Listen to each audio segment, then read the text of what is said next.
Wonder what is the second brain and how to use it? The second brain is one of the best ways to organize your notes, thoughts, and ideas in a relevant and systematic manner. Coined by a prominent productivity expert, Tiago Forte, the second brain can be a game changer for digital productivity by separating your notes into projects, life areas, resources, and archive.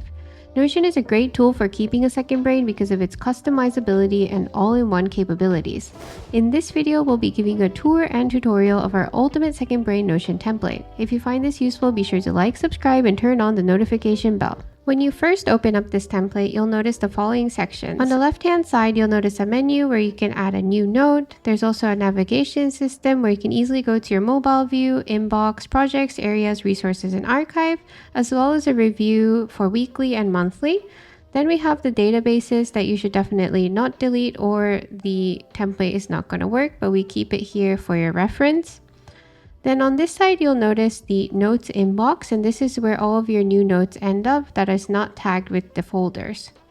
The folders are where you can keep relevant notes in a very easy to organize way, so you can see your projects, your areas, your resources, archive or done, and also ones without any category.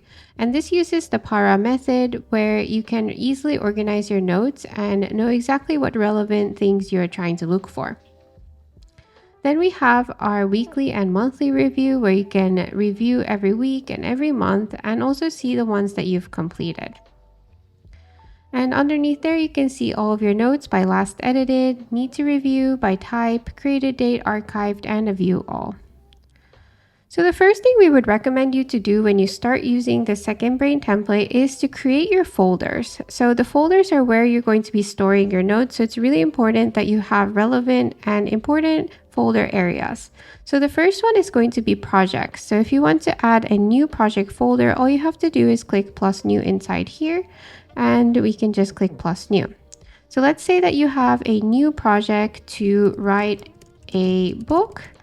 And then you can also set a start and end date if you'd like, and as well as tags. So if you have any kind of tags here, and whenever you add a project type folder, it's going to load this project database where it's going to show you a project description, important questions, action checklist, and completion archive review. So this is just a useful way to really plan out your project, because with a project, you want to make sure that you have a specific goal in mind as you create this.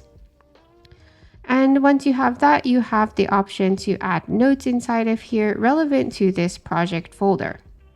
So let's go ahead and add that start and end date. So let's say that we plan to finish writing this book around, let's say, the end of August. So now you have a specific start and end date goal, and we have a project. You can also add a cover by clicking add cover. And we can change cover. You can go to Unsplash and choose book. So here we can just choose a book type project. And if we click out, we'll see here, write a book. And the next thing we wanted to add is if we go to areas. So areas are things in your life that you want to improve on. So here you already see exercise, finances, mental health, and personal growth. So let's say that you also want to prioritize your family. So you can also put that as one of your life areas. And let's go ahead and click plus new. So for life areas, we can put family, and this is just anything you want to improve on. And let's say that for this, you don't particularly have a start and end date, but of course, when you do finish this area and you feel satisfied, then you can always end it. So with the life area, we have current reflection, important questions, such as why do you want to take notes about this life area, current reflection, what is the current status in this life area, and an archive review when you're done with it. Then you can also add relevant notes to this. Let's go ahead and also add a cover photo by clicking add cover, change cover, and we'll just go ahead and add something from Unsplash. So something that represents family.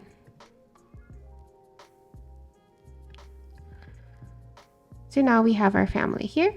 The next one is resources. So resources are general topics that you want to take notes on. So for example, here we already have art. Let's say that we want to take notes on languages in general. So we can put languages. And then here you can put your current reflection, why you're interested in this topic, important questions like why do you want to take notes about this resource, and so on. And of course, you can add notes relevant to this topic. Let's go ahead and also add a cover by clicking add cover. Unsplash, and we'll just type languages to see what comes up, and we can just put something like this. So now we've basically added our resources as well, and then finally we have this archive and done category. So whenever you feel satisfied with a specific folder or you feel like it's not really relevant to you anymore, you can stash them into the archive and done section. So let's say that in this area, you feel pretty okay now with your personal growth area that you don't want to take any more notes. You could just click here and archive it. So then if we go here, you can see that inside of archive. And if you want to undo it, you can just put it back to active. And if you complete a project, for example, you can always also add it as completed. You can also access all of these folders using the navigation bar. So you can click projects to see your projects. You can click areas to see your areas. Resources to see your resources. And your entire archive section.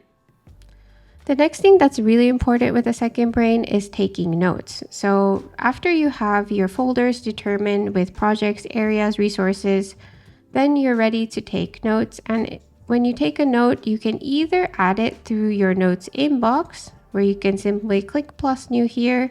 And let's say that we have a new note about family activities that you found online. You could type family activities. You can open it up and type inside here with notes, web bookmarks, and embeds. And you can fill in all of these properties. So the folder database would be your family here, your URL if it's an article. You can put a source, type, so web article, key points if you're interested, tags, files and media, and whether or not you need to review it or whether it's archived. So once you tag it by the folder, it automatically goes into that folder. So if we go to our life area now, you'll see that the note is inside here in family activities. Alternatively, if you're not really sure where this note fits in, you could just add a new note. Let's say some ideas for my book, and you could put a type. So it's an idea like this. And later on, when you're confident what kind of folder it should belong to, you can tag it with the correct folder. But until you tag it with the folder, it's going to stay in your notes inbox. Another way to add a new note is simply to click add new note on the left-hand side. And here you can add a new note as well. So let's say language learning tips. So if you had something like that, you could add a new note this way. And it's going to also show up in your notes inbox here. And you can tag it with the correct folders database when you have time. The next way you can also add a new note is through your folder. So let's say that you have a new note about mental health. You can click plus new note here and mental health tips. And you can see that it's already inside of the mental health folders database. So that's very useful. So that's another way to add it. And if you click out, you'll notice that now it throws two notes inside here. So if we click all the way here, you can see that you have the two notes here. The next thing to note is about archiving and reviewing notes. So if we go into our family here where we added a note, if you tag it with the needs review like this with the checkbox, it's going to show up in the needs review section here. So you know exactly what notes need to be reviewed.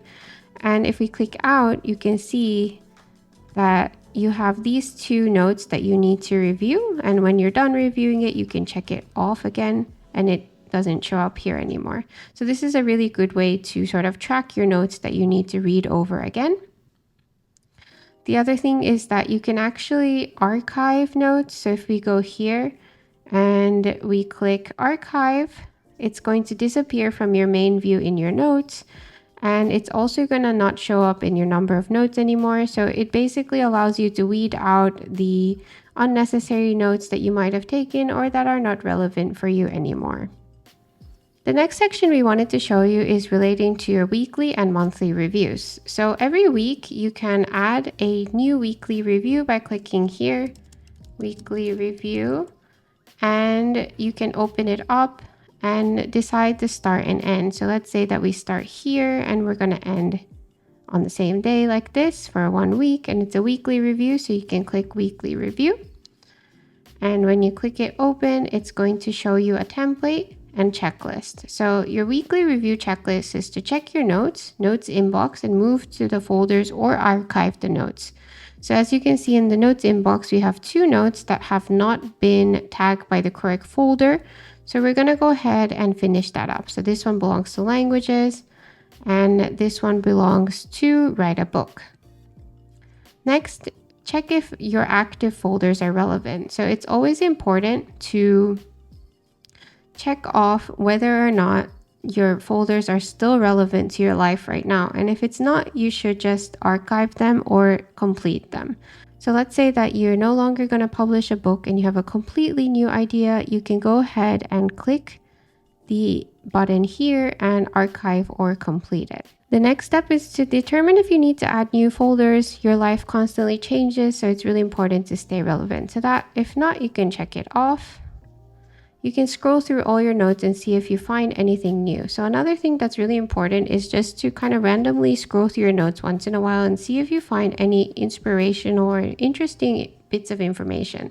So if you're looking here and you forgot you took a note about something and you kind of want to review it again, you can always check these off to review later. And finally, you can reflect, how did your note-taking go this week? What could be better and what went well? And any new findings or connections that you found. Once you're done with your weekly review, you can check it off and it goes to completed here. The next thing you can do is also add a monthly review. So if we open up a new monthly review, you can open it here, monthly review, and click monthly review. You can select the start and end date for this by clicking end date and adding the whole month. So let's say that we start here and end here. So now we've marked it a month, and again, it's the same checklist as with the weekly, but it's also important to go through these again. And then you can also do a reflection on your note-taking for the month. The last thing we wanted to go over is the mobile view. So if we go to mobile view, you can see a basically simplified version of this template so that you can use it on the go on your phone. And the most important thing to use is this add new note button. So whenever you come across something really interesting, you can just jot down a quick note. So if this is a quick note and you click out, later when you get home on your desktop, you can go to the main view of this template and then you'll see it in your inbox. You can add relevant information, especially the folders database, so you can categorize them inside of each folder. If you're interested in this template, we'll leave the link in the description. Let us know if you have any questions or comments, and we hope to see you all in the next video.